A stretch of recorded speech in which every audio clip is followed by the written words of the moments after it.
नमस्कार विद्यार्थी मित्रांनो आणि पालकांनो, स्वागत आहे तुमचं माझ्या यूट्यूब चॅनलवर चव्हाण सर की क्लास. आणि मित्रांनो, मी आज खूपच महत्त्वाची एक न्यूज म्हणू शकतो किंवा महत्त्वाची बातमी जी इंजिनिअरिंग करत आहेत त्या स्टुडंटसाठी महत्त्वाची एक बातमी आणली आणि ती बातमी रिलेटेड आहे PICT, Pune institute of computer technology कॉलेजबद्दल. ह्या कॉलेजबद्दल आपण बोलावं तेवढं कमीच आहे. ह्या कॉलेजमध्ये ॲडमिशन मिळण्यासाठी बरीच मुलं प्रयत्न करत असतात. तशीच एक सुवर्णसंधी जी मुलं आता फर्स्ट इयरचं एक्झाम दिलेली आहेत, ज्यांचे आता रिझल्ट्स झाले असतील, रिझल्ट्स आले असतील आणि ते सेकंड इयरला आता ॲडमिशन घेत आहे. तर बरेच मुलांना हा एक कन्सेप्ट माहीत असतो, की ब्रांच चेंज किंवा college change after the first year. प्रथम वर्ष कंप्लीट केल्यानंतर तुम्ही सेकंड इयरला तुमची ब्रांच चेंज करू शकता किंवा कॉलेज पण चेंज करू शकता. तर हे बऱ्याच मुलांना माहीत असतं. तर अशी संधी आणि तीही PICT कॉलेजमध्ये चालून आली आहे आणि त्यामुळे मी हा व्हिडिओ खूप शॉर्ट नोटीसवरती बनवत आहे. कारण जी डेडलाईन आहे ती खूपच जवळ आहे, म्हणजे उद्याची आहे. तर ती आपण सविस्तर आज डिस्कस करणार आहोत ॲड. आणि जी पण मुलं एलिजिबल असतील, हा व्हिडिओ पाहिल्यानंतर तुम्हाला कळेल की तुम्ही एलिजिबल आहात की नाही. तर एलिजिबिलिटी जर तुमची होत असेल तर तुम्ही जरूर अप्लाय करा. ओके, कारण ही खूपच मोठी सुवर्णसंधी आहे. PICT कॉलेजबद्दल मी इथे सांगण्यापेक्षा तुम्हाला ऑलरेडी बरंच काही माहीत असेल. तर सर्वात पहिले आपण पाहणार आहोत की या ॲडमिशनसाठी, म्हणजे जे सेकंड इयरला आता ब्रांच चेंज किंवा कॉलेज चेंज आहे, त्यासाठी कोण-कोण अप्लाय करू शकतं, त्यानंतर SGPA किती लागेल, त्यानंतर ही पूर्ण प्रक्रिया, जी नोटीस आहे ती कुठे पाहायची आणि कसं अप्लाय करायचं हे इथे आपण पाहणार आहोत. आणि त्यानंतर महत्त्वाच्या डेट्स, ऑफकोर्स मी इथे शॉर्ट थंबनेलमध्ये डेट्स दिलेल्या आहेत, की ऑनलाईन ॲप्लिकेशन हे 14 तारीख म्हणजे उद्यापर्यंतचं आहे, 10 तारीख 10 वाजेपर्यंत.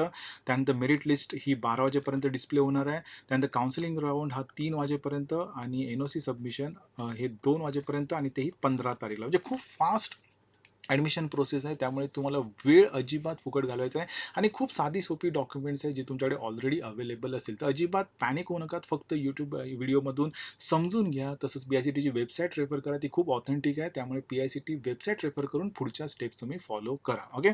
आणि शेवटी पाहणार आहोत कोणकोणते डॉक्युमेंट्स लागणार आहेत. तर मित्रांनो, वेळ अजिबात वाया नाही घालवायचा आहे आणि तुम्ही ह्या प्रोसेसला स्टार्ट करायचं आहे. फक्त एकदा नीट समजून घ्या. तर सर्वात पहिले तुम्हाला PICT वेबसाईटवरती जायचं आहे. तर चला आपण PICTची वेबसाईट पाहू. CT पुणे टाईप करा. तर हे बघा, हे असेल. इथे तुम्हाला वेबसाईट ऑप्शन दिसेल इथे. ओके, कारण इथे डायरेक्टली भेटत नाही, PDF वगैरे येते. तर इथे तुम्हाला वेबसाईट ऑप्शन दिसेल, तर तुम्ही इथे क्लिक करा वेबसाईटवरती. अँड त्यानंतर it will take you to the PICT website. तर ही अशी काहीतरी वेबसाईट दिसेल. तर बघू आपण. Weight for it.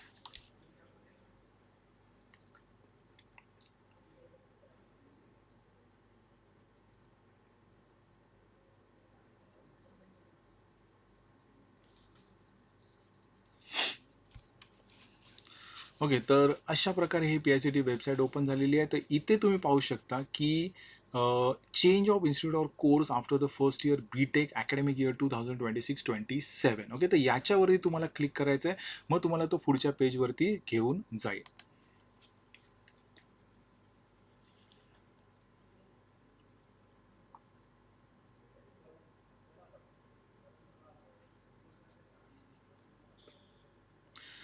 आता इथे तुम्ही पाहू शकता, इथे त्यांनी 2 मेथड दिल्या आहेत. एक internal and college transfer application. Branch transfer हा जो ऑप्शन आहे, हा फक्त PICTच्या स्टुडंटसाठीच अवेलेबल असतो. ठीक आहे.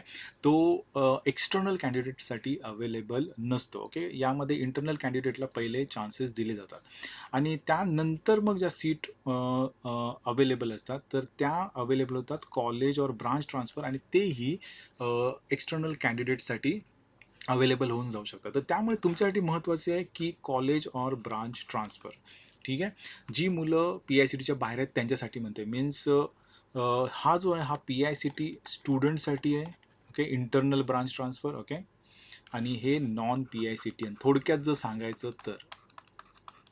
ओके, तर इथे तुम्हाला नोटीस दिसू शकते. तुम्ही इथे याच्यावरती क्लिक करा व्ह्यू नोटीसवरती. आता ही नोटीस जी आहे ही मी ऑलरेडी डाउनलोड केलेली आहे, तर मी तुम्हाला डिरेक्टली ती नोटीस दाखवतो.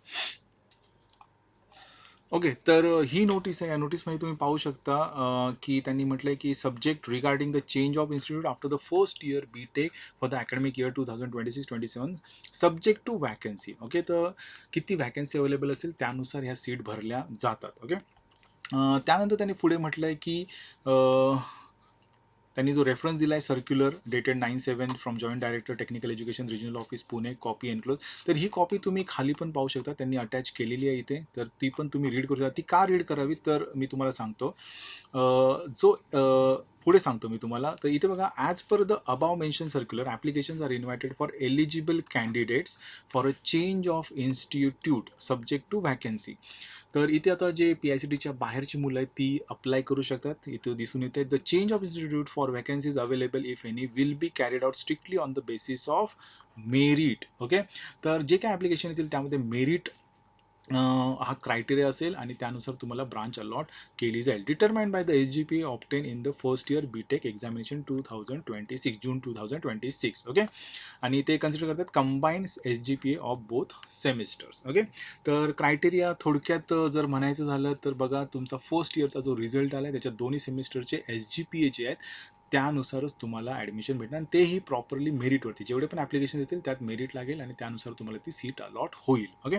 त्यानंतर एलिजिबिलिटी क्रायटेरिया, तर हे बघा त्यांनी म्हटलं as per enclose technical education regional office Pune circular dated 9/7/2006. तर एलिजिबिलिटी क्रायटेरिया जो आहे तर त्याचं जे डॉक्युमेंट आहे ते हे बघा यांनी इथे अटॅच केलेलं आहे. ओके. तर तेही तुम्ही वाचू शकता. त्यानंतर इक्विव्हॅलन्स, आता हे खूप महत्त्वाचा पॉईंट आहे, इम्पॉर्टंट. कारण जर मला असं म्हणायचं झालं की जर तुम्ही पुण्यामधल्या टॉप 10 कॉलेजेस किंवा अगदी टॉप 15 कॉलेजेस जरी म्हणाल तर त्यातले जवळपास सर्व कॉलेजेस हे काय झाले तर ऑटोनॉमस झालेले आहेत. ओके. ऑटोनॉमस.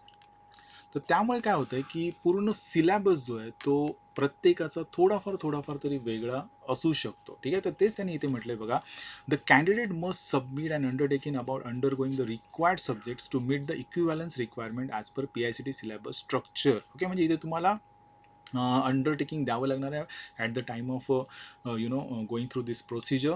आणि त्यामध्ये त्यांनी मेन्शन केलं आहे to meet the equivalence requirement as per PICT syllabus structure. Okay. कारण तुम्ही समजा एखाद्या XYZ कॉलेजमध्ये असाल, त्याचा सिलॅबस आणि PICTचा सिलॅबस हा मॅच होईल याच्याबद्दल म्हणजे 100% मॅच होईल असं सांगता येत नाही. त्यामुळे इक्विव्हॅलन्ससाठी तुम्हाला एक अंडरटेकिंग द्यावं लागेल. ओके.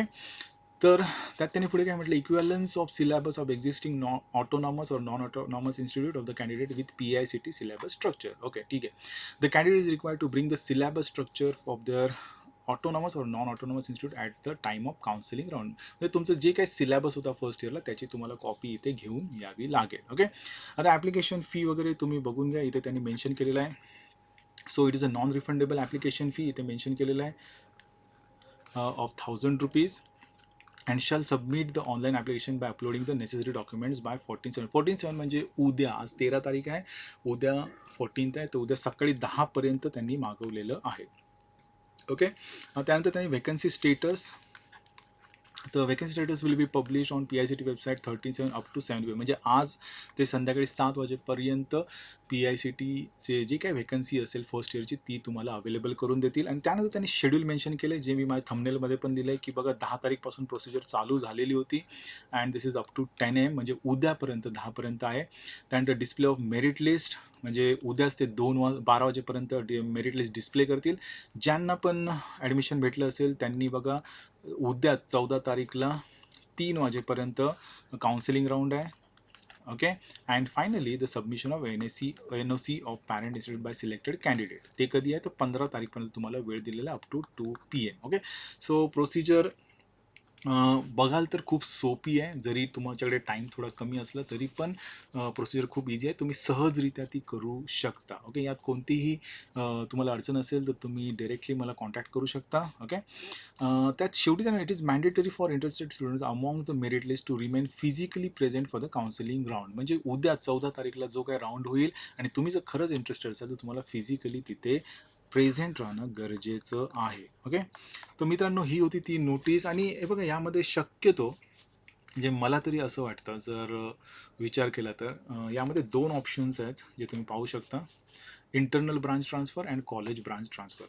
तर यामध्ये जे पण इंटरनल मुलं असतात, ओके, तर त्यांनी पहिले इंटरनलमधून त्या सीट भरल्या जातात. त्यामुळे माझ्या माहितीनुसार, ओके, सी-एस ऑलरेडी इंटरनल कॅन्डिडेटने भरलं जातं. त्यानंतर सी-एस अलाइड ब्रांचेस ज्या काही आहेत, आय-टी किंवा ए-आय-एम-एल वगैरे, ए-आय-डी-एस, तर त्या पण भरल्या जाऊ शकतात. तर तुम्हाला चान्स जो आहे हा जो बाहेर पी-आय-सी-टीच्या बाहेरची जी मुलं आहेत त्यांना शक्यतो जो चान्स आहे हा इलेक्ट्रॉनिक्स अँड टेलिकम्युनिकेशनमध्ये खूप जास्त आहे. ओके, सो हे एक माझं मत आहे. बट ॲक्च्युअल व्हॅकन्सी तुम्ही आज 7 वाजता 13 तारखेला 7 वाजता दाखवणार, त्यामध्ये तुम्ही पाहू शकता आणि त्यानुसार तुम्ही फॉर्म भरू शकता. पण शक्यता जास्त आहे की ENTCच्या ज्या जागा आहेत त्या तुमच्यासाठी अवेलेबल होतील, खास करून मीन्स नॉन पी-आय-सी-टी स्टुडंट्ससाठी.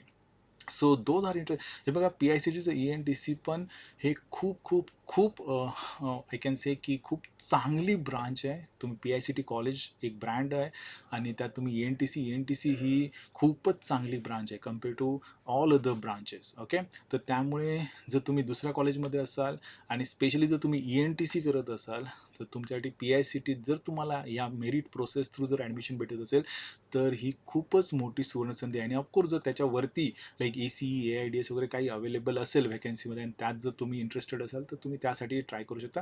पण पी-आय-सी-टी ENTC हा खूपच चांगला ऑप्शन तुमच्यासाठी राहू शकतो. सो मित्रांनो, पुन्हा एकदा मी सांगतोय, पी-आय-सी-टी वेबसाईटवरती जा तुम्ही. तिथे change of institute course after the B.Tech आहे. त्याच्यावरती क्लिक केल्यानंतर तुम्हाला इथे ह्या नवीन वेब पेजवर तुम्ही याल आणि तिथे जे पण पी-आय-सी-टी स्टुडंट्स आहेत त्यांनी इंटरनल ब्रांच ट्रान्सफरसाठी अप्लाय करू शकता आणि जे नॉन पी-आय-सी-टी आहेत ते कॉलेज और ब्रांच ट्रान्सफर. ओके, ठीक आहे. So with this I stop your. Video कसा वाटला जरूर सांगा आणि प्लीज प्लीज प्लीज हा व्हिडिओ जास्तीत जास्त मुलांपर्यंत पोहोचवा जे सेकंड इयरला आता ॲडमिशन घेत आहेत. ओके, ही खूपच चांगली सुवर्णसंधी आहे आणि जर तुम्हाला पी-आय-सी-टी ENTC भेटत असेल तर ती खूपच चांगली आणि खूप मोठी गोष्ट आहे compare to any other college. So with this I stop your. Thank you very much.